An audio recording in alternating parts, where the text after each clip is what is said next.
ఉన్నాయంటే వైఎస్ఆర్సీపీ పార్టీలో ఉన్న నాయకులు పార్టీలో రౌడీలే నాయకుడు అక్కడ. ఎందుకు అంత భయంకరమైన రోజులు రాబోతున్నాయి అంటున్నారు కొడాలి నాని. అమ్మాయిల్ని అంబటి రాంబాబు గారు కావచ్చు, రోజా గారు కావచ్చు. అంబటి రాంబాబు సో ఇంకా వైఎస్ఆర్సీపీ పార్టీ పరిస్థితి ఏంటి? జగన్మోహన్ రెడ్డి విలీనం చేసేస్తారు పార్టీని.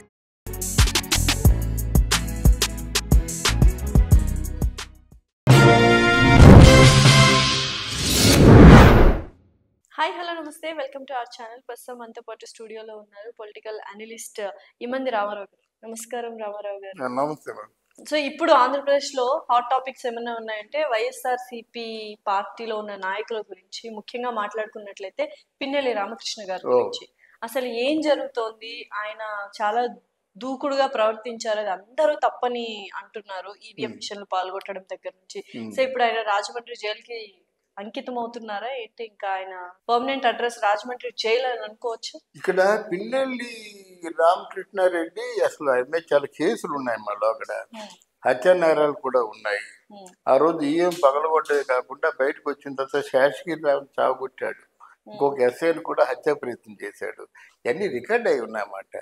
ఈవీఎంని కొంచెం ఆవేశం ఆపుకోలేక పగలగొడితే పగలగొట్టవచ్చు, కానీ ఆ హత్యానేరాన్ని తర్వాత ఏమో శాసగిరి రావుని చావగొట్టాన్ని దాన్ని కోర్టు తీసుకోలేదు.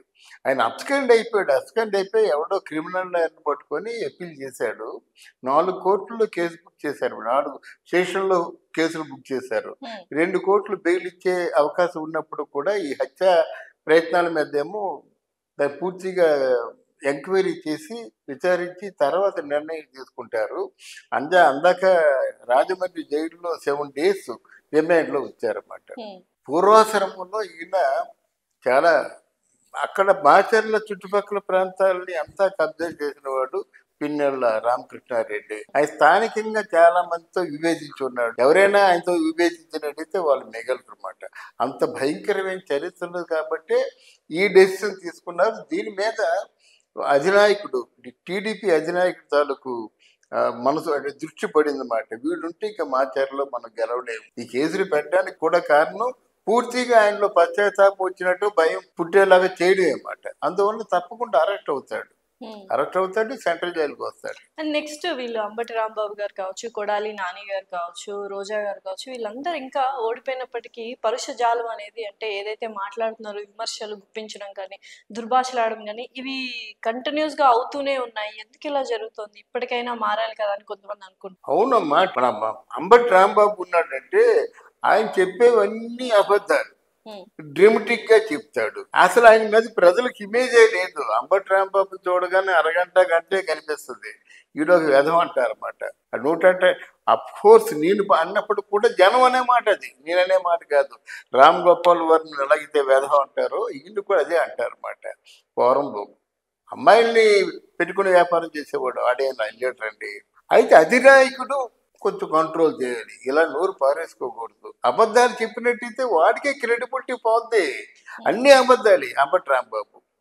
ఇక కొడాలి నాని మాత్రం డెఫినెట్గా ఇప్పుడు చెప్తున్నాడు చూడండి, జైల్లో అంటే ఆయనకి 3rd degree స్టేషన్లో ప్రయోగించి జైల్లో పెట్టకపోయినట్టే ఆ పేరు రామారావు కాదు. 3rd degree అంటే ఏమిటి తెలుసు. ఈయన కూడా ప్రయోగించారు. ఎవరికి? పిన్నెల్లి రామకృష్ణారెడ్డి కూడా ప్రయోగించారు. 3rd degree అంటే వెళ్ళకిల్లా వేలాడగట్టి దాంట్లో గుడతలో పంపిస్తారు. అంతకంటే టార్చర్ ఉండదు అన్నమాట. ఇట్లాంటి వీళ్ళందరికీ గుండెల్లో ఎంత కసి రేగిపోతుందండి. మన లోకేష్కి ఎంత పగ ఉండాలి, ఎంత కోపం ఉండాలి. డెఫినెట్ గా ఆయనకి భయంకరమైన రోజుల్ని చూడబోతున్నాడు కొడాలి నాని గారు.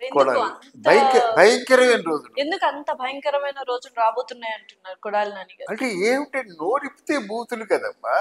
అన్ని అబద్ధాలే చెప్తాడు, అన్ని బూతులే చెప్తాడు. ప్రభుత్వాలు అంటే జాతీయ సంపద, ప్రజల సంపదనేమో తాకట్టు పెట్టుకుంటే నీకు ఇల్లుంటే నీ ఇల్లు తాకట్టు పెట్టుకో అవసరం వచ్చినట్టు. ఎంత ఎమిచ్యూర్ మాట అది. ఒక కుటుంబానికి ప్రభుత్వానికి సంబంధం లేదు. కుటుంబానికి నువ్వే నాన్నవి, ప్రభుత్వానికి ప్రజలందరూ తండ్రులే. నువ్వు ట్రస్ట్వి, ధర్మకర్తవి నువ్వు అంతే కదా. ప్రజల సంపదని దోచేస్తా అంటావేంటి? ఇప్పుడు గవర్నమెంట్ భూములు అంటే గవర్నమెంట్ ఏమిటి? ప్రజాస్వామ్యంలో పరిపాలించే వ్యవస్థ. ఆ ప్రజలదే సంపద, జాతి సంపద అంటారు, జాతీయ సంపద అంటారన్నమాట. దాన్ని తాకట్టు పెట్టేసుకుని నడిస్తే ఇంట్లో అవసరాలు వస్తే తాకట్టు పెట్టుకోవా? ఇల్లు అది ఒకటేనా? అట్లాంటి మూర్ఖుడు ఆయన. ఇక రోజు నోరు ఇప్పితే అబద్ధాలు. ఆ మాటలు ఏంటంటే పవన్ కళ్యాణ్ మా జగన్మోహన్ రెడ్డి ఎడవ చేతి చిటికన వేళ్ళు మీద ఉన్న వెంట్రుకలు కూడా పీకలేవంటే ఎంత భయంకరంగా ఆవిడ మాట్లాడుతుంది చెప్పండి. ఎంత భయంకరంగా మాట్లాడుతుంది రోజా. ఇప్పుడు ఆవిడ శిక్ష ఉండదా? డెఫినెట్ గా ఉంటుంది. రోజా ఒక మంత్రి కాదు, 4 మంత్రులు. ఆర్కే సెలవుమని కానీ, తర్వాత ఏమో వాళ్ళ అన్నయ్య కానీ, తర్వాత ఇంకొక అన్నయ్య ఉన్నారన్నమాట. 4 మండలాలు ఇచ్చేసారన్నమాట ఏలుకోమని చెప్పేసి. ప్రాపర్టీ ఎంత ఉంది? పెద్దిరెడ్డికి ఎందుకు అంత కోపం అంటే ఆ చిత్తూరు జిల్లా అంతా నాది అనుకున్నాడు పెద్దిరెడ్డి. ఇది నీది కాదురా, దాంట్లో 10% నాది ఉందని రోజా చెప్పబట్టి రోజా అంటే పెద్దిరెడ్డికి అంత కోపం. నిజంగానే పెద్దిరెడ్డి వర్సెస్ రోజా అనేది జరుగుతోందా అక్కడ? వివాదం జరుగుతుంది. పెద్దిరెడ్డి బ్యాచ్ ఏమో రోజాని వ్యతిరేకించారు. పెద్దిరెడ్డి బ్యాచ్ జగన్మోహన్ రెడ్డి దగ్గరికి వచ్చి మీరు రోజాని పెట్టినట్టు మీరు సహకరించమని అబ్రప్ట్ గా చెప్పారు. జగన్మోహన్ రెడ్డి కూడా అలాగే అన్నాడు. మరి ఏం జరిగిందో ఏమిటో మళ్ళీ రోజాని ఎంపీ చేసుకున్నారు. పెద్దిరెడ్డికి రోజాకి ఎప్పటి నుంచో పడదన్నమాట. వైసీపీ వాళ్ళే ఓడించారు. ఇక పెద్దిరెడ్డికి ఎలాంటి పరిస్థితి వచ్చిందంటే పుంగునూరు నియోజకవర్గానికి అని ఉన్నారు కదా, ఏ పుంగునూరునైతే గడగడలాడించాడో ఆ పుంగునూరుకి పెద్దిరెడ్డి రామచంద్రారెడ్డి అయితే చంపేస్తామంటున్నారు. ఇప్పుడు హైదరాబాదు వైజాగ్ మధ్య తిరుగుతున్నాడు ఆయన. ఇవి ఇప్పుడు జరుగుతున్న వ్యవహారాలు. చెవిరెడ్డి భాస్కర్ రెడ్డి గారి గురించి. చెవిరెడ్డి గారు మంగుడు కదా, వాడు ఒక కిరాయి హంతకుడమ్మా. ఒక మాటలో చెప్పాలంటే చెవిరెడ్డి భాస్కర్ రెడ్డి కిరాయి హంతకుడు. ఎవరినైనా వేసేస్తాడు. ఈ వైఎస్ఆర్ పార్టీలో ఎంతమందిని దారుణంగా కొట్టారు, చంపారు. ఎవరండి పార్టీలో? రౌడీలే నాయకుడు అక్కడ. చదువుకున్న బుగ్గల రామచంద్ర రెడ్డి ఉన్నాడు కదా, చదువుకున్నాడు పాపం. ఆయన ఎప్పుడో బడ్జెట్ వచ్చినప్పుడు చంకలో పెట్టుకుని వస్తాడు. ఆయన మిగతా చోట్ల కనిపిస్తాడు, ఒక్క బడ్జెట్ రోజునే కనిపిస్తాడు. ఆయన చదువుకున్నాడు, వాడు కనబడ్డు. చెవిరెడ్డి కనిపిస్తాడు, శ్రీకాంత్ రెడ్డి కనిపిస్తాడు, పెద్దిరెడ్డి కనిపిస్తాడు, రోజా కనిపిస్తుంది, అంబటి రాంబాబు కనిపిస్తాడు. వీళ్ళందరూ కనిపిస్తారు అన్నమాట. ఇప్పుడు పెద్దిరెడ్డికి పుంగునూరుకి ప్రవేశం లేదు. ఏ పుంగునూరుని గడగడలాడించాడో వస్తే చంపేస్తా ఉంటున్నారు. అది జనం తిరుగుబాటు అలా ఉంది. సో ఇంకా వైఎస్ఆర్సీపీ పార్టీ పరిస్థితి ఏంటి? పరిస్థితిలో ఇప్పుడు 10 మంది ఉన్నారు, 4 టీడీపీలో కలిసిపోతున్నారు. ఇంకొక 2 మంచి వాళ్ళు జనసేనతో మనోహర్తో సంప్రదింపులు జరుపుతున్నారు. ఇంకా ఉన్నోళ్ళు 3 ఎందరో మొన్నటి అంటే కాంగ్రెస్ లో విలీనం చేసేస్తారమ్మ పార్టీని. చేయకి తప్పదు. అంటే కాంగ్రెస్ కూడా ఒక అడ్వాంటేజ్ ఉంటుంది కదా. మళ్ళీ జగన్మోహన్ రెడ్డి ఇంతకుముందు రాజశేఖర రెడ్డి బిడ్డగా వచ్చాడు, వచ్చింది గెలిచాడు. మళ్ళీ ఆ వైభవం తెచ్చుకోలేడు. కాంగ్రెస్ లో విలీనం చేస్తే షర్మిల గారి పరిస్థితి ఏంటి అసలు? అదే ఆలోచన ఉందా? అదే కదా ఉంది, ఆలోచన ఉంది. షర్మిలని ఆంధ్రప్రదేశ్ కి అధ్యక్షురాలుగా తప్పించినట్టయితే కాంగ్రెస్ పార్టీలో విలీనం చేస్తాడు. అదే ఇప్పుడు డీకే ఓకే అన్నాడు, కర్ణాటక డీకే శివకుమార్ ఓకే అన్నాడు. వాళ్ళతోనే మంతనాలు చేస్తున్నాడు. అక్కడ సోనియా గాంధీ కూడా ఓకే చెప్తుంది. అది రాజకీయం. ఎవడైతే మమ్మల్ని తలదండి మమ్మల్ని అంటే మాట్లాడితే అనుకుంటారు కదా, సోనియా గాంధీ రాహుల్ గాంధీనే గడగడలాడించిన జగన్మోహన్ రెడ్డి అంటాడు కదా, వాడు కాలు దగ్గరికి వచ్చినట్టే కదా. రాజకీయంలో వీళ్ళు శాసించాడా, వాళ్ళు శాసించారా? ఆంధ్రాలో కాంగ్రెస్ పార్టీ నిలుస్తుందంటారు. ఈ విలీనం చేస్తే మరి నిలబెట్టుకుంటారు, కానీ కాంగ్రెస్ పార్టీ నిలబడదు. నన్ను అడిగితే కాంగ్రెస్ పార్టీ కంటే వైఎస్ఆర్ పార్టీకి ఎంతో జనంలో ఉంది కదా. వాళ్ళ కోపం వచ్చి గుద్దారు. కానీ మళ్ళీ జగన్మోహన్ రెడ్డి ఇంటి కొంతమంది రూరల్లో అభిమానమే, పెన్షన్లు ఇస్తున్నాడు తప్పకుండా అని చెప్పేసి కొన్ని పథకాలు ఇచ్చాడు కదా, ఆ అభిమానం ఉంది. ఒకసారి కోపంతో ఎగబడ్డారు అన్నమాట. అదో వేవ్ అంతే. అంతేగాని అంత బ్యాడ్ లేదు, అంత ఘోరంగా ఓడిపోవాల్సిన కాదు.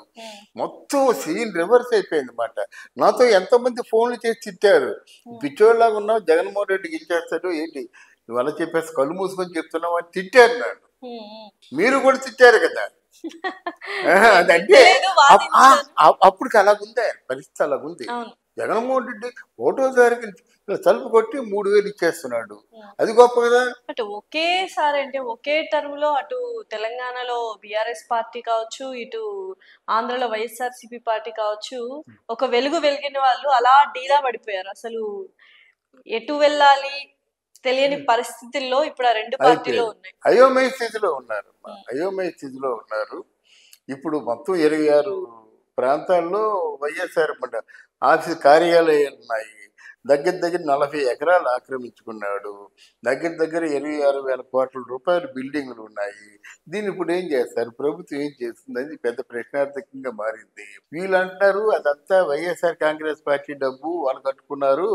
వైఎస్ఆర్ కాంగ్రెస్ పార్టీ డబ్బు కాబట్టి వైఎస్ఆర్ కాంగ్రెస్ కార్యాలయం అంటున్నారు. ప్రభుత్వం డబ్బు అయితే ప్రభుత్వం పేరు పెట్టేవారు కదా అని వీళ్ళందరూ మాట్లాడుతున్నారు. మాటలు కాదు కదా, దానికి అన్నీ ఉంటాయి కదా. టౌన్ ప్లానింగ్ ఎవరు శాంక్షన్ చేశారు, ఎంత బడ్జెట్తో కట్టారు, ఏ బ్యాంక్ నుంచి లోన్ తీసుకున్నారు, ఇవన్నీ ఉంటాయి కదా, రుజువులు ఉంటాయి కదా. ట్రేస్ అవుట్ చేయడం చాలా ఈజీ. ట్రేస్ అవుట్ చేయడం చాలా ఈజీ అన్నమాట. అందులో ఇంత అస్తవ్యస్తమైన పరిస్థితిలో ఉందమ్మా మన వైఎస్ఆర్సీపీ. ఇక్కడ బీఆర్ఎస్ పార్టీ వీళ్ళు మళ్ళీ పెరిగే అవకాశం లేదు. ఇక్కడ నెక్స్ట్ బీజేపీ వస్తుంది, అక్కడ నెక్స్ట్ మళ్ళీ పవన్ కళ్యాణ్ వస్తాడు. ముందుగా చెప్తున్నాను. చూద్దాం సరే ఎలా ఉండబోతున్నాయి, పాలన ఎలా ఉండబోతుంది పార్టీలు చూద్దాం. అవునమ్మా. Thank you so much. Thank you అమ్మా.